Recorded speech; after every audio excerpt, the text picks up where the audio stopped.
Bonjour à toutes et à tous et bienvenue pour ce webinaire intitulé Comment trader un marché baissier avec Valentin Offrand. Je suis Mavakala Rudy Manizao, New Business Consultant chez IG Bank en Suisse. C'est avec un grand plaisir que je vais vous accompagner pour cet événement.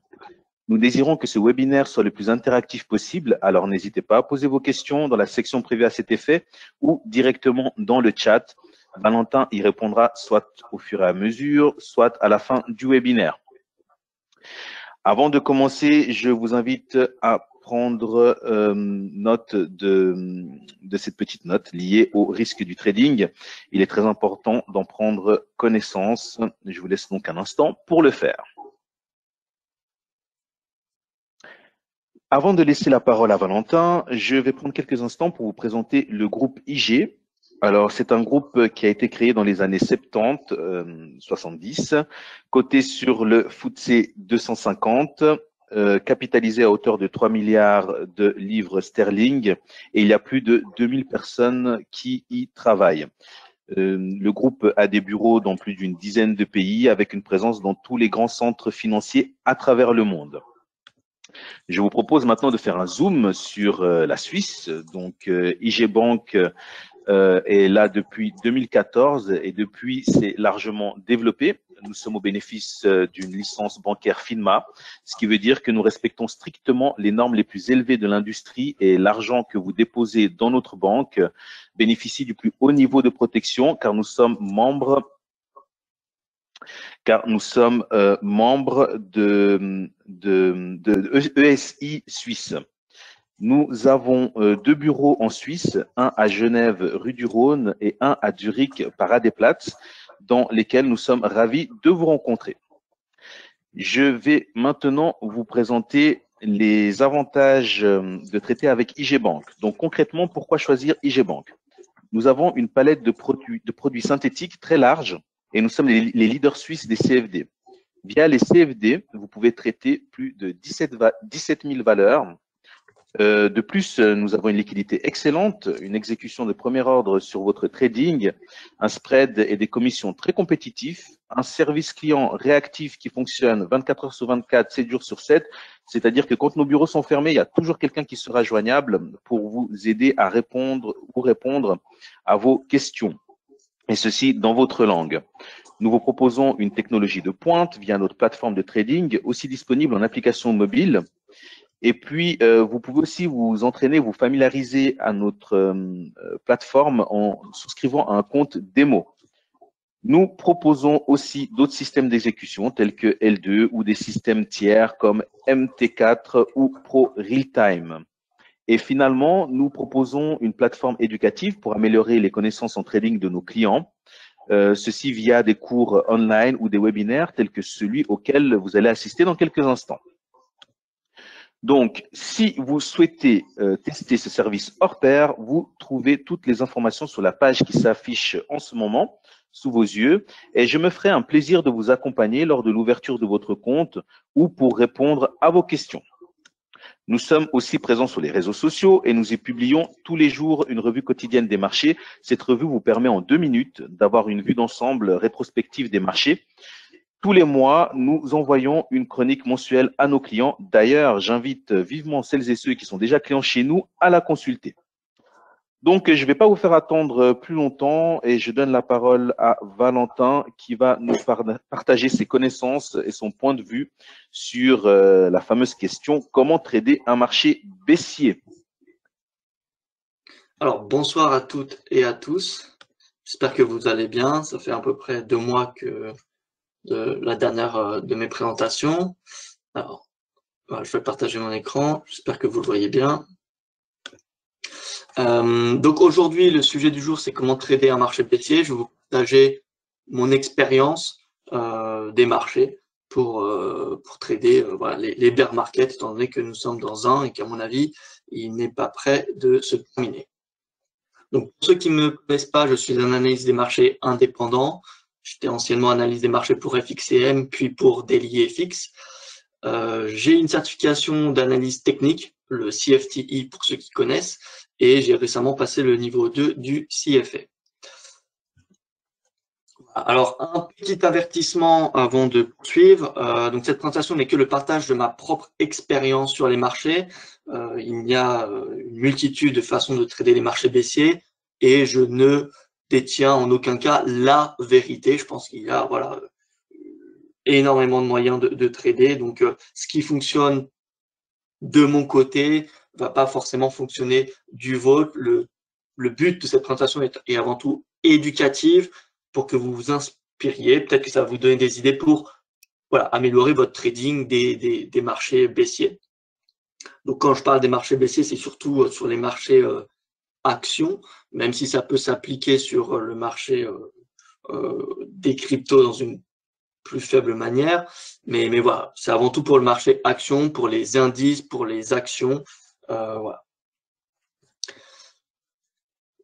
Alors, pour commencer, je vais vous partager un petit sommaire. Donc, la présentation va se séparer en deux parties. La première partie sera, on va répondre à la question pourquoi le marché est en bear market. C'est important de le savoir. Pourquoi le marché est baissier, pourquoi il baisse et est-ce que la raison de cette baisse va se poursuivre. Donc, c'est très important d'identifier la raison de la baisse. Si on n'a pas de raison que le marché baisse, c'est souvent parce que le marché n'est pas un marché baissier, mais plutôt haussier, qu'on a uniquement affaire à un repli. Donc, c'est très important, je pense, de commencer par déterminer les raisons de la baisse du marché baissier. Pourquoi le marché devrait baisser dans les prochaines semaines ou les prochains mois. Une fois qu'on a identifié cette ou ces raisons-là, c'est important de garder à l'esprit que le marché boursier n'évolue jamais en ligne droite. Encore moins dans les marchés baissiers. Encore dans les marchés haussiers, on a souvent voilà, des belles ascensions, à part en fin de marché haussier. Mais en marché baissier, c'est très rarement rectiligne. C'est souvent une oscillation des prix, voilà, une évolution en dents de scie. Donc, il faut être très vigilant sur les stratégies de suivi de tendance. Donc, on a beaucoup d'excès de sentiments. C'est ce qui fait l'évolution en dents de scie dans les marchés baissiers. On a des creux qui sont caractérisés par des périodes de forte aversion au risque et des rebonds qui sont souvent voilà, générés par des regains d'espoir, un regain d'appétit pour le risque, parfois justifié, parfois qui ne l'est pas. Mais voilà, on a beaucoup de changements de sentiments dans un marché baissier. Donc, commençons par le commencement. L'analyse des fondamentaux, c'est essentiel pour déterminer si un marché est haussier ou baissier. Alors, on a l'analyse technique qui aide, hein, mais un marché baissier sans la macro, qui ne serait pas justifié par la macro, a peu de chances d'être intense et sur du long terme.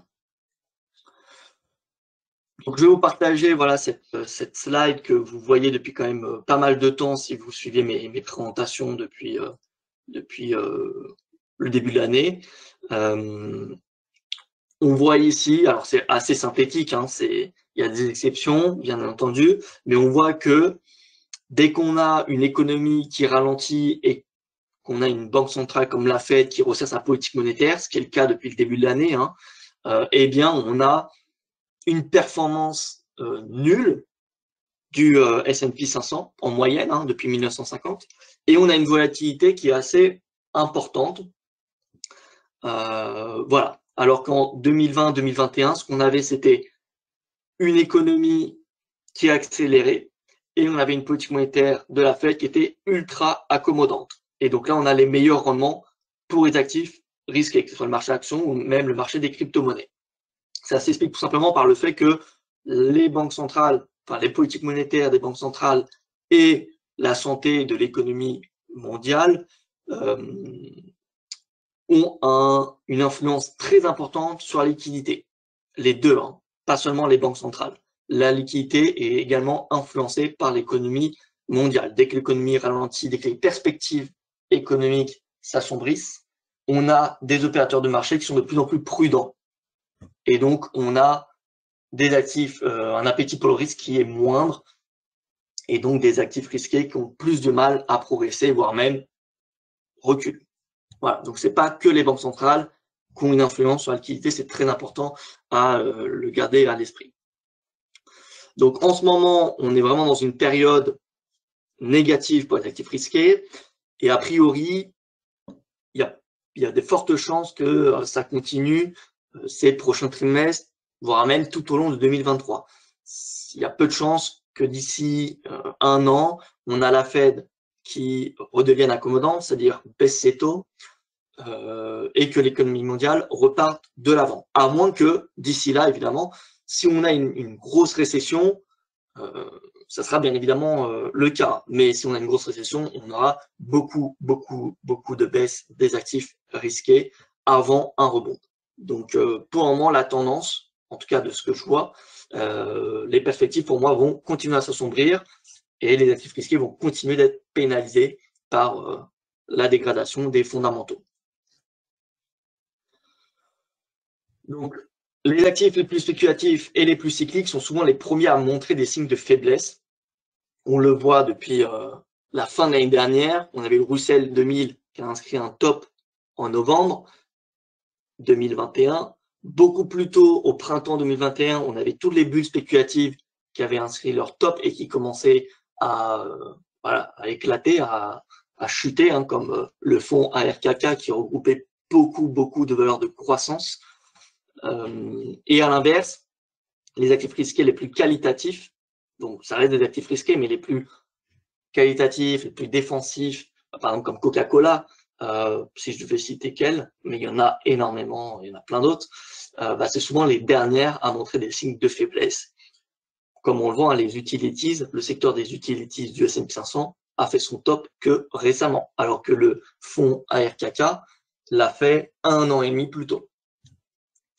Donc, une simple banque immobilière à 200 jours peut très bien faire l'affaire pour détecter les changements de tendance du marché, mais voilà, la macro, savoir simplement quelle va être la politique monétaire des prochains mois et la tendance de l'économie mondiale, ça peut fortement aider dans la détection des changements de tendance des marchés et savoir où nous en sommes. Voilà, comme je vous l'ai indiqué, on voit que on a les actifs les plus risqués qui inscrivent des sommets qui, on va dire, dégonflent en valorisation beaucoup plus tôt que les actifs plus défensifs. Donc, on a eu en premier le fonds ARKK, vous voyez, en début 2021. Ensuite, on a eu le High Yield Bonds, donc les obligations mal cotées aux États-Unis. Peu de temps après, on a eu Russell 2000, Bitcoin et Tesla en novembre 2022. En début d'année, le S&P 500. Et plus récemment, on a les utilities. Donc, utilities, c'est un peu le secteur défensif par excellence. Donc là, on voit désormais que quasiment tous les actifs risqués sont en baisse, ou en tout cas, la pression est de plus en plus forte, ce qui amène les actifs risqués les plus, on va dire, défensifs à également être sous pression. Donc, Coca-Cola, Johnson & Johnson, United Health, ces entreprises-là qui résistaient très bien et qui même inscrivaient pour certaines des nouveaux records encore récemment sont désormais sous pression et il n'y a pas de raison qu'elles évitent une correction en cas de récession. Bien évidemment, en cas de récession. Si on n'anticipe pas de récession, alors ces entreprises-là peuvent continuer leur bull market. Mais voilà, ça m'étonnerait étant donné les circonstances qu'on a, hein, que ce soit la crise énergétique, que ce soit le resserrement des politiques monétaires, on a un coût du financement qui a fortement augmenté depuis le début de l'année. Alors ça prend du temps à se répercuter dans l'économie parce que faut garder à l'esprit que, les ménages ont quand même eu des aides, reçu des aides importantes depuis le début de la pandémie, ce qui leur a permis de épargner. Et du côté des entreprises, elles ont également eu des aides importantes depuis le début du Covid, mais elles ont également levé énormément de dettes. Elles se sont financées, elles ont fait des réserves en 2021 et en tout début d'année lorsque les taux étaient encore très bas. Donc, les ménages, les agents privés, les agents économiques privés ont encore des ressources et c'est pour ça que ça prend du temps à ce que l'économie tombe en récession, ça prend du temps à ce que les ventes au détail baissent. Parce qu'on a, on va dire, des bilans comptables des agents privés qui sont encore sains, qui s'assèchent, hein, mais qui sont encore relativement sains. Donc ça va prendre du temps, à mon avis, ce bear market. Donc, passons à l'analyse du sentiment et du positionnement, ce qui est le plus utile, hein, pour un trader ou même pour un investisseur, hein, qui gère son risque. Donc on a l'analyse technique qui permet de gérer un peu d'analyser le sentiment de marché, et on a des indicateurs, des enquêtes de sentiment, voilà, qui permettent également de détecter les excès de court moyen terme. Donc je le répète, mais c'est important à le garder à l'esprit dans les marchés baissiers, hein, les marchés n'évoluent jamais en ligne droite. Ça, c'est très important. Donc être short sur le marché baissier, c'est extrêmement dangereux de le faire sur le long terme. Voilà, c'est très important de gérer ses positions, gérer son risque. Alors qu'à contrario, hein, sur les bull market, les stratégies de trend following sont très très efficaces, hein. Il vous suffit d'avoir quelques positions longues et puis ensuite de laisser courir la position. Sur un bear market, c'est quasiment impossible de faire du trend following, en tout cas sur les indices. Sur les actions, c'est possible, mais voilà, sur les indices, ça ne l'est pas, ou en tout cas, ça doit être très très compliqué, et il doit y avoir des sacrés drawdowns sur cette stratégie-là. Donc, dans les bear markets, il faut mieux, à mon avis, jouer les stratégies de mean reversion, donc on peut appeler ça des retours à la moyenne, voilà, comme par exemple une oscillation autour de la moyenne mobile à 50 séances, c'est plutôt pas mal. Voilà.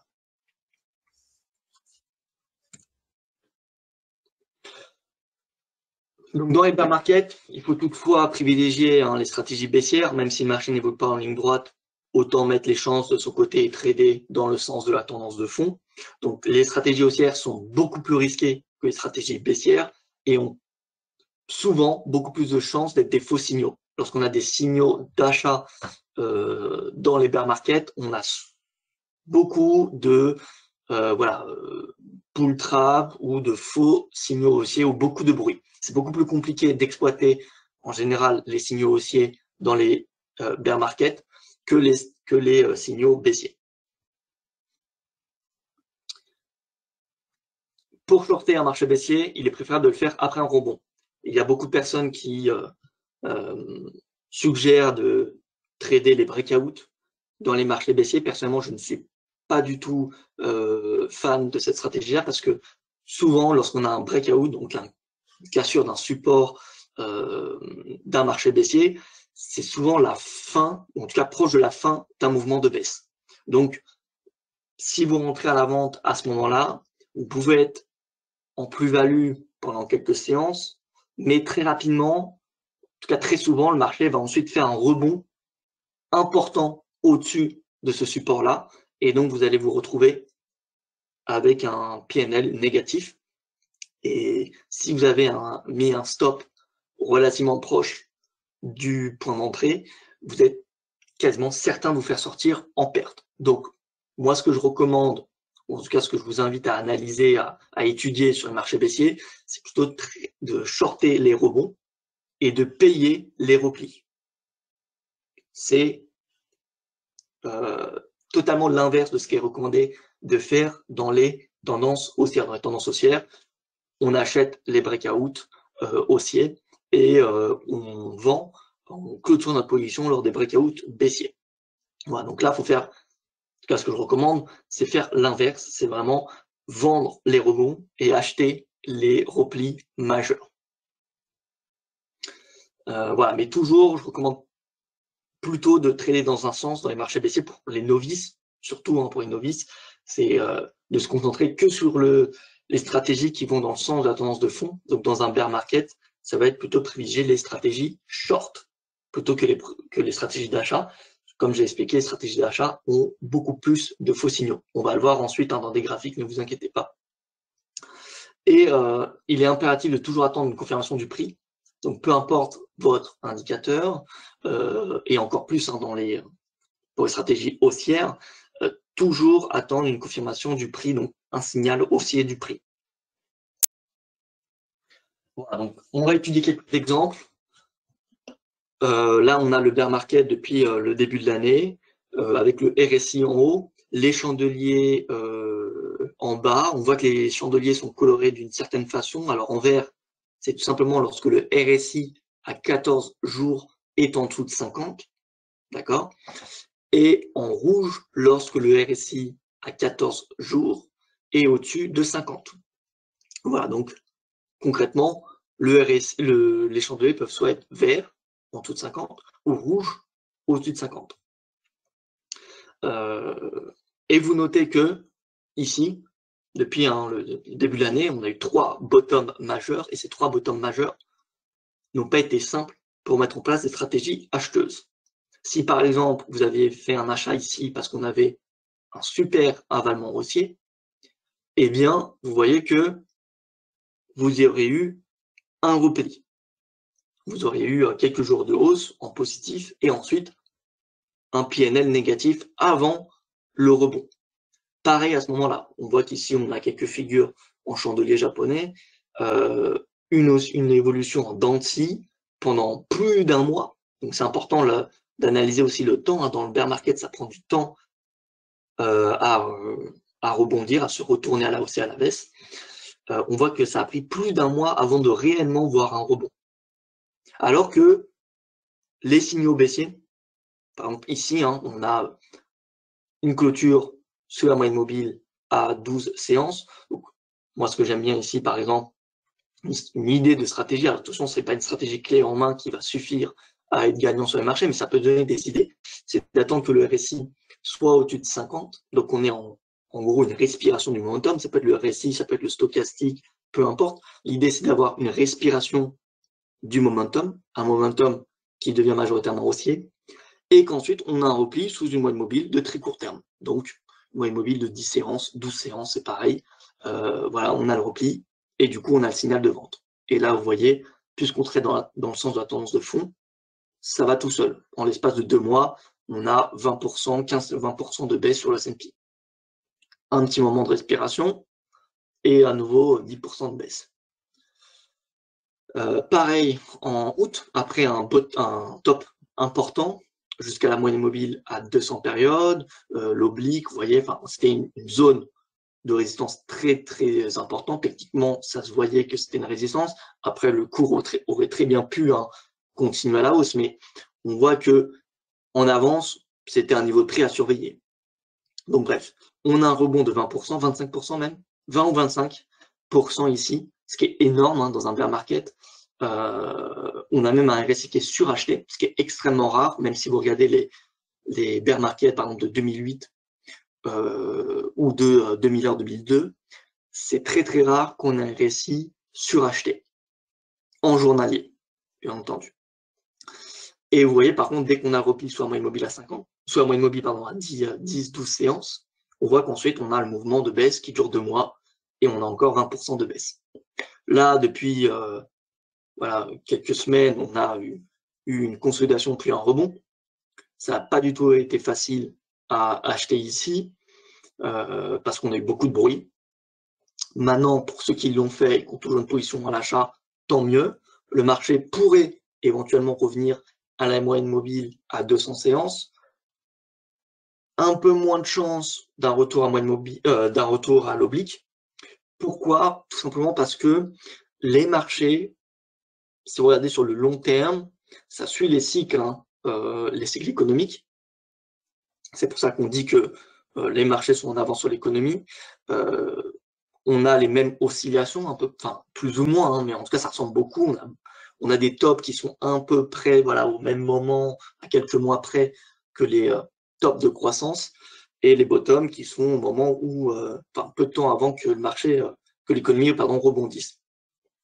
Donc voilà, on a une certaine corrélation entre les marchés et l'économie, et on a une évolution en dôme sur les marchés, sur les indices boursiers, pardon, sur le très long terme. Lorsque vous analysez les retournements baissiers majeurs, ça se fait en dôme et c'est exponentiel. Donc la baisse commence un petit peu et ensuite elle s'accentue de plus en plus. C'est-à-dire que l'angle, on va dire la pente de baisse, passe de l'horizontale à quelque chose de plus en plus vertical. Donc si je devais tracer un petit peu Alors, non, c'est pas ça.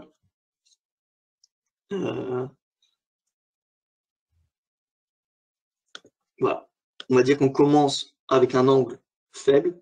Ensuite, ça s'accélère. Vous voyez, l'angle il est de plus en plus, on va dire, important. Et ça commence, voilà, ça fait quelque chose en dôme. Donc, ça va être de plus en plus vertical. La baisse devrait être de plus en plus verticale. Et donc, si elle est de plus en plus verticale, il y a de moins en moins de chances qu'on rejoigne l'oblique baissière, parce que cette oblique, elle est linéaire. Voilà.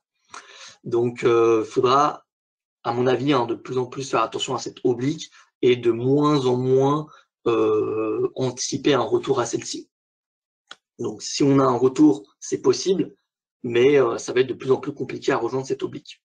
Si l'économie mondiale ralentit de plus en plus et tombe en récession, évidemment. Si on n'a pas de récession et que l'économie mondiale demain réaccélère, ce qui est extrêmement peu probable, vu ce qui se passe voilà, à travers le monde et ce que j'ai pu citer en début de webinaire, dans ce cas-là, si on a une réaccélération, on va rechercher les sommets. Mais si le base case scénario, c'est une récession en 2023, ce qui semble être le consensus, est-ce que j'anticipe personnellement? Eh bien, personnellement, j'anticipe une évolution de plus en plus baissière avec un angle de plus en plus important. Voilà.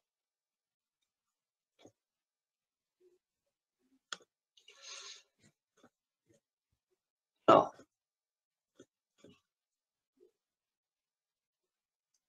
autre moyen, on va dire, de trader ces marchés baissiers pour shorter le marché baissier, c'est attendre qu'on ait une participation extrêmement élevée des entreprises du S&P 500 au-dessus de leur moyenne mobile à 50 séances. Donc c'est un peu la même idée que le récit, c'est-à-dire qu'on va attendre qu'on a plus de 80% d'entreprises du S&P 500 au-dessus de sa moyenne mobile à 20 séances pour commencer à s'intéresser aux stratégies short. Voilà. Donc dès qu'on a plus de 80% du S&P 500 qui est au-dessus de sa moyenne mobile à 50 séances, donc ça veut dire dans une tendance haussière de court terme, on peut estimer que le sentiment est repassé un petit peu euphorique, et donc que c'est le moment de rechercher des points de vente. Et donc ensuite, on attend une confirmation du prix, comme toujours. Et ici, on a le signal toujours de la moyenne mobile à 10, 12 séances. Et vous voyez qu'on a quand même des signaux assez intéressants. L'avantage d'attendre une confirmation du prix, c'est toujours le même, c'est-à-dire que vous avez beau avoir des signaux de surachat ou de survente, au final, personne ne sait à quel moment le marché va exactement rebondir ou se retourner. Voilà. On peut avoir un marché suracheté pendant longtemps et un marché survendu pendant longtemps. Donc c'est très important d'attendre le retournement, le début de retournement du prix. N'ayez pas peur d'attendre quelques dizaines ou cinquantaines de points sur le S&P 500 ou quelques centaines de points sur le Dow Jones pour shorter le marché. Ce n'est pas grave si vous n'avez pas le top au pips près. D'ailleurs, la plus grosse erreur, je pense, des traders, c'est d'essayer de trader les extrêmes au pip près.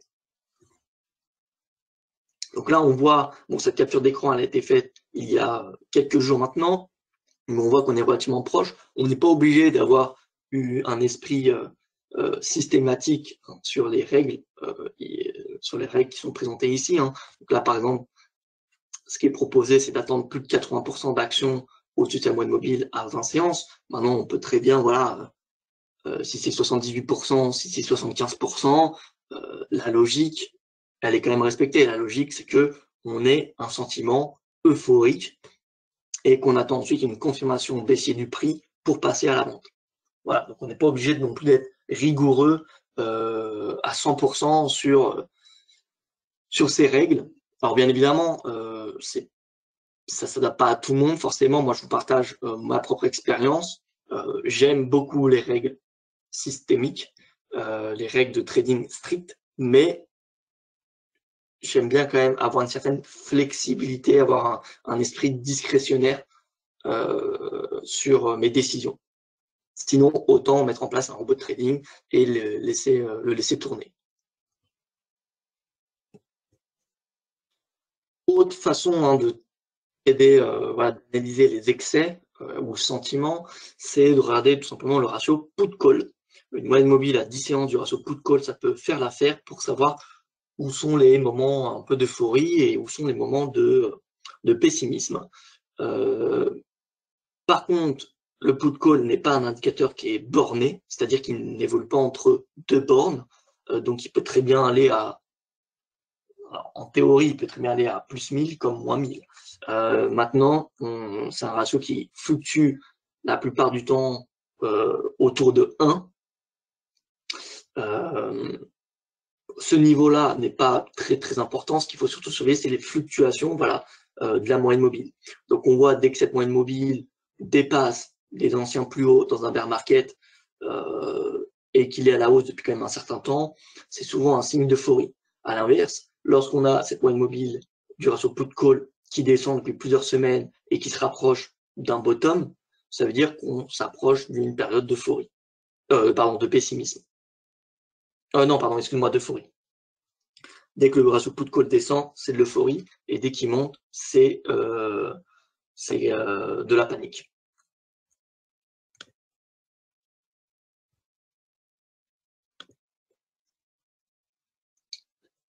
Voilà, donc là, pour utiliser l'indicateur put-call, ce que je vous suggère, c'est le combiner avec l'analyse technique, donc tout simplement suivre à peu près les mêmes signaux qui ont été présentés précédemment. C'est-à-dire que si on a un ratio put-call qui descend depuis plusieurs semaines, c'est-à-dire qu'on a un regain d'appétit pour le risque, eh bien on attend simplement un repli du marché. Donc ça peut être un repli sous une moyenne mobile, comme un repli, comme un avalement baissier ou un shooting star, enfin voilà, peu importe les signaux. En tout cas, c'est d'attendre une confirmation du prix. C'est toujours, je le répète, très important d'attendre une confirmation du prix.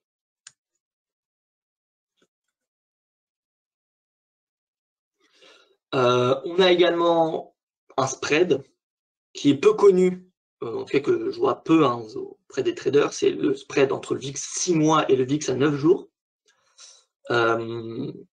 Et l'idée, c'est d'attendre simplement une décrue de cet écart du VIX sous zéro. C'est-à-dire quoi? Sous zéro, c'est-à-dire que le VIX à 6 mois, le VIX à 9 jours, pardon, est plus important que le VIX à 6 mois. En d'autres termes, c'est-à-dire que le marché anticipe, est beaucoup plus nerveux à très très court terme que sur du moyen terme. Alors qu'en théorie, plus l'horizon de temps est long, plus il y a de risques et donc plus il y a d'incertitudes. Donc normalement, ce ratio, cet écart est positif.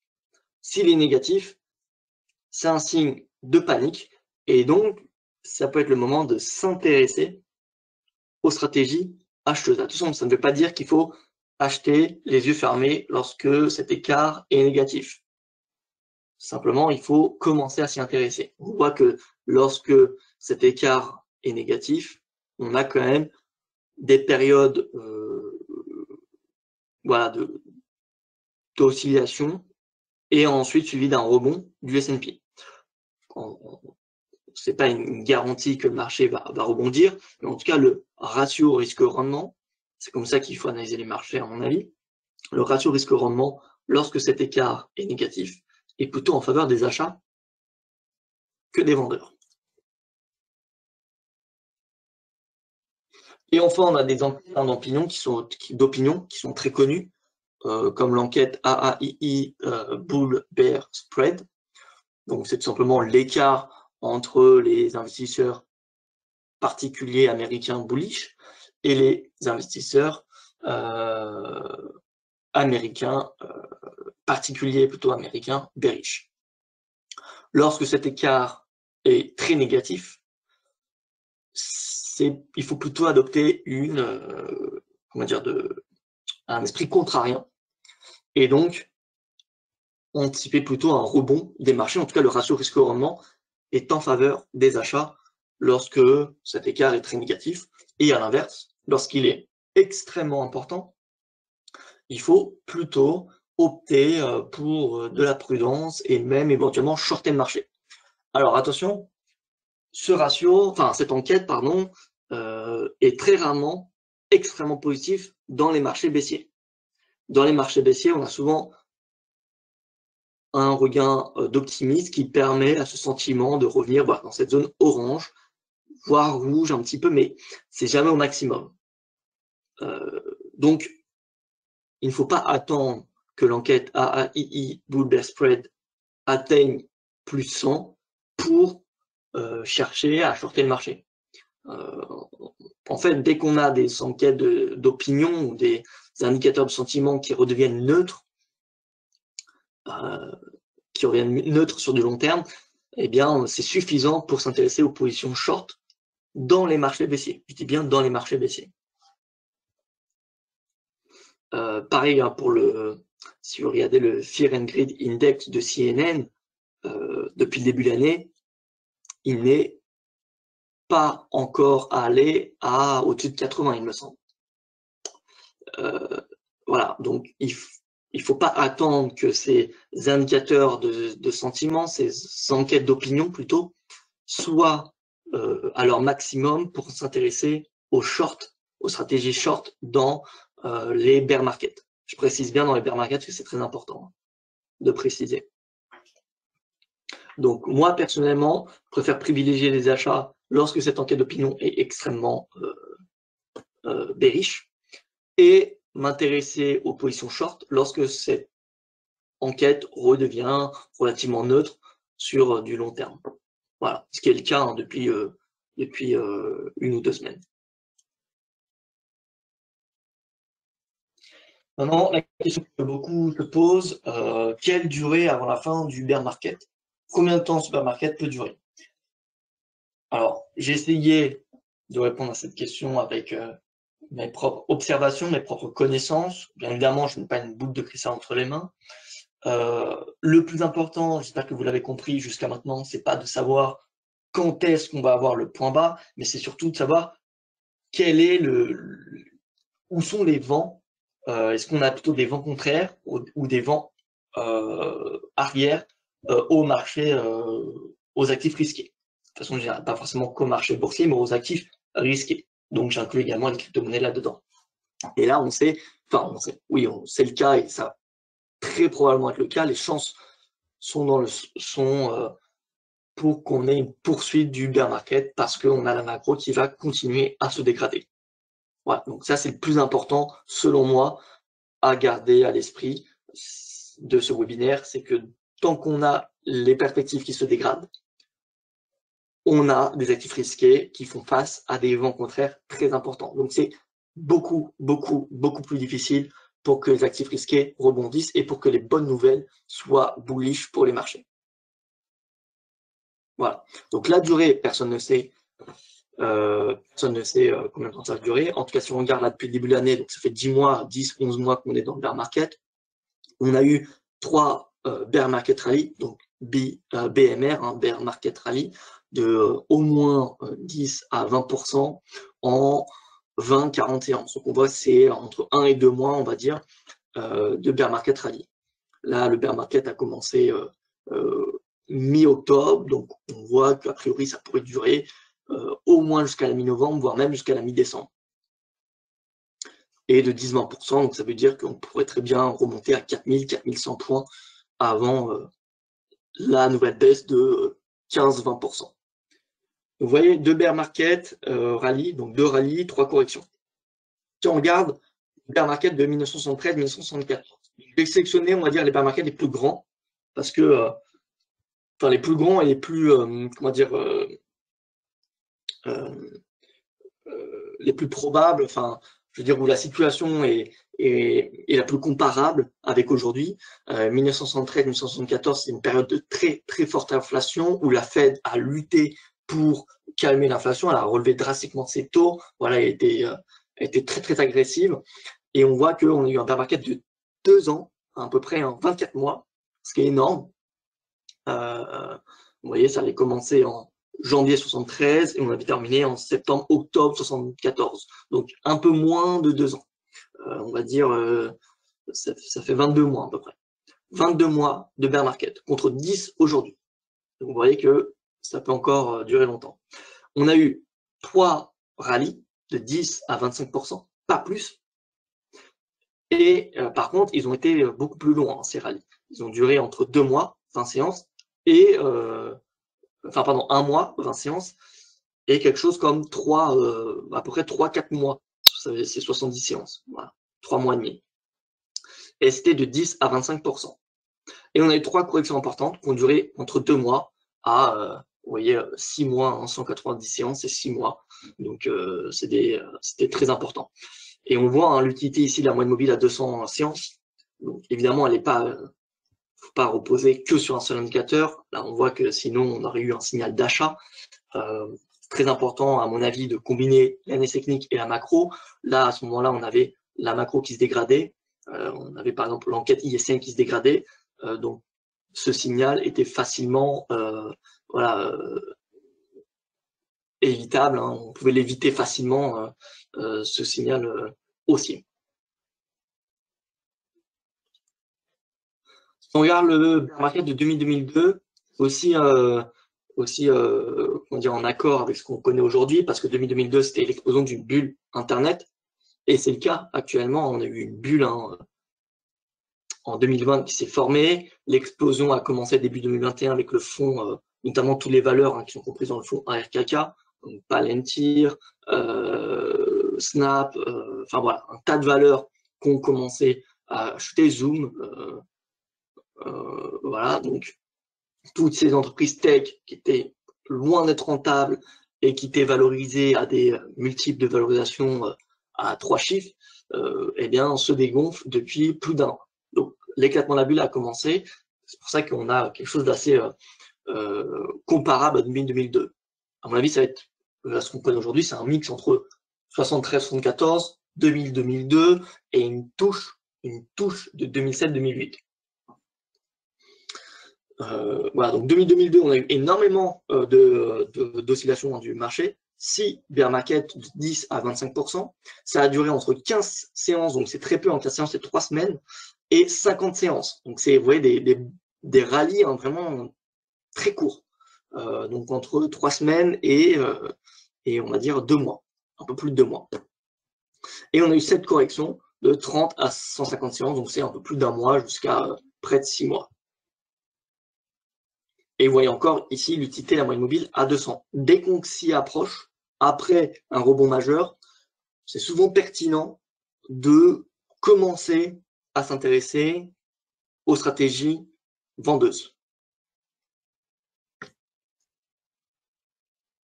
2008-2009, le bear market n'a duré que, entre guillemets, 1 an et demi. On a eu 5 bear market, enfin 5 rallyes, pardon, 5 bear market rallyes de 10 à 25%, qu'on durait entre 10 et 80 séances, donc très très court, hein, 10 séances c'est 2 semaines, 80 séances c'est 3 mois à peu près, 3-4 mois, voilà. Et on a eu 6 corrections de 10 à 40 séances, donc là les corrections étaient également très très violentes, parce que 40 séances c'est très peu, c'est 2 mois à peine, donc en 2 mois on pouvait perdre, vous voyez, ici 43 parts, 43 séances, 36% de baisse. 12 séances, 25%. 40 séances, 30%. 7%. 7%. 10%. Voilà, donc c'était quand même des corrections assez importantes.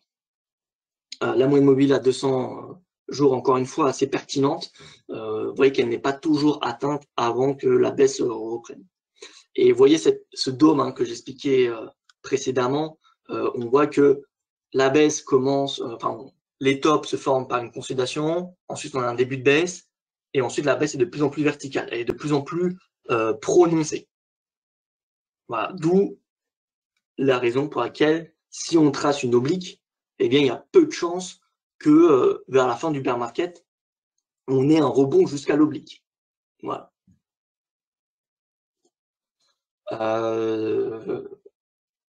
Voilà, donc a priori, hein, de ce qu'on voit, si on analyse les bear markets importants depuis 1950, ça peut durer 2 ans, sans problème.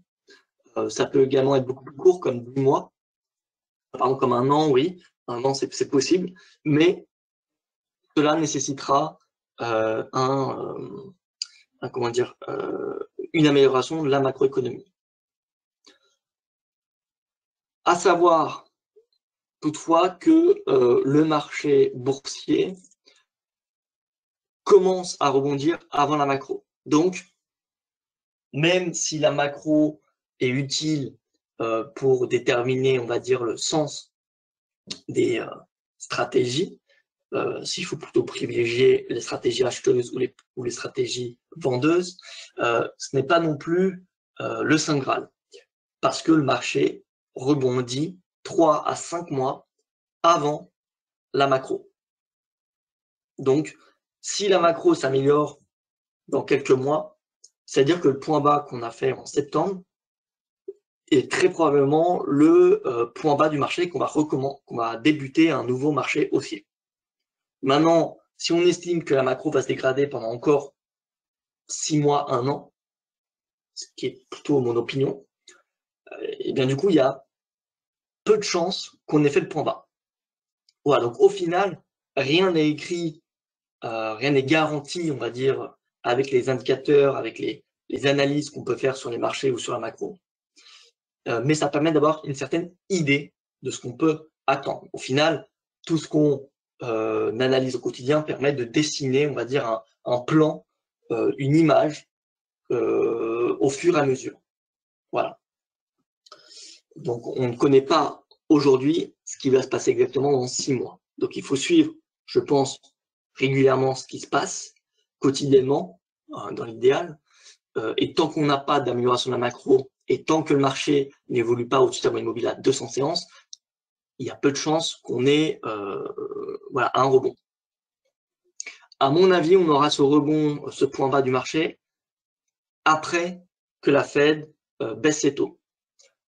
La Fed commence à baisser ses taux souvent lorsque c'est le pire moment pour l'économie et donc pour les marchés. Si vous regardez les précédentes crises, lorsqu'on a eu un cycle de resserrement monétaire important et qu'ensuite la Fed assouplissait sa politique monétaire parce que l'économie commençait à tomber en récession et qu'on commençait à avoir des grosses pertes d'emplois, eh bien l'économie, voilà, on avait une vraie récession qui s'installait pendant plusieurs trimestres. Donc les profits des entreprises qui baissaient et du coup on avait les marchés, on avait une forte aversion au risque et les marchés actions qui chutaient.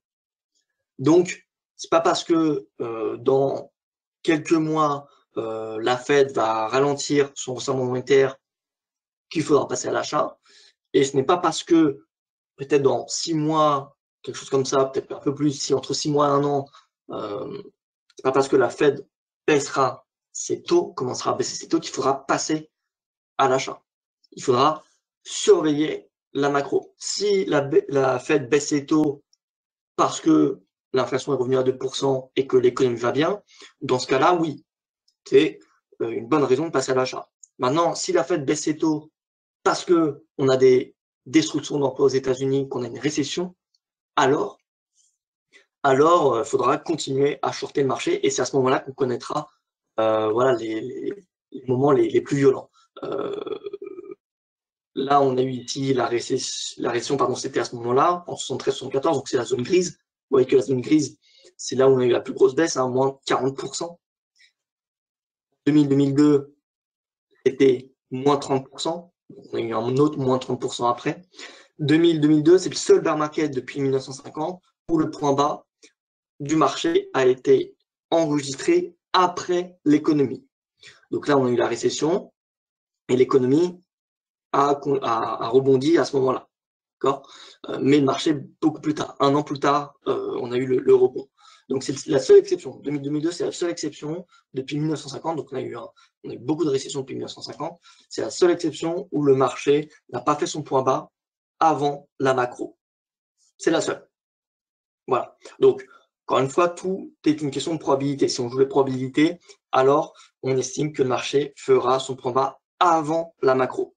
Donc, il faut toujours garder à l'esprit que on peut avoir fait le point bas. Maintenant, on estime que le marché a fait son point bas, c'est-à-dire qu'on estime que dans quelques mois, vraiment très rapidement, on va avoir une réaccélération de l'économie mondiale. Voilà. C'est ça qui permet C'est ça qui permet, oui, le rebond du marché. Voilà, et là, on voit par exemple 2008-2009, hein, on a une récession qui a duré très longtemps, mais on voit que là, on a eu moins 36% en même pas 2 mois. C'était en pleine période de récession. Avant la récession, je dirais pas que c'était soft, mais on voit que c'était des corrections beaucoup plus faibles, pardon. Moins 10, moins 16, moins 16. Dès qu'on est en récession et qu'on s'enfonce dans la récession, ça devient de plus en plus violent. Donc, ce qu'on connaît depuis le début de l'année, c'est quand même assez important, hein, c'est du moins 15, moins 20. Mais à mon avis, si on a la récession en 2023, je vois bien une récession voilà, T1, T2 2023, qui va probablement durer, hein, mais T2 2023, à mon avis, ça va être très compliqué pour les actifs risqués. Et donc pour les marchés actions.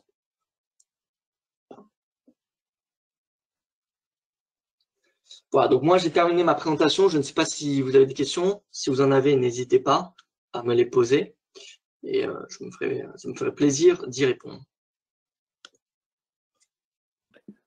Alors, merci beaucoup, Valentin, pour tes lumières sur ce sujet. Je vois que dans le chat, il n'y a pas de questions.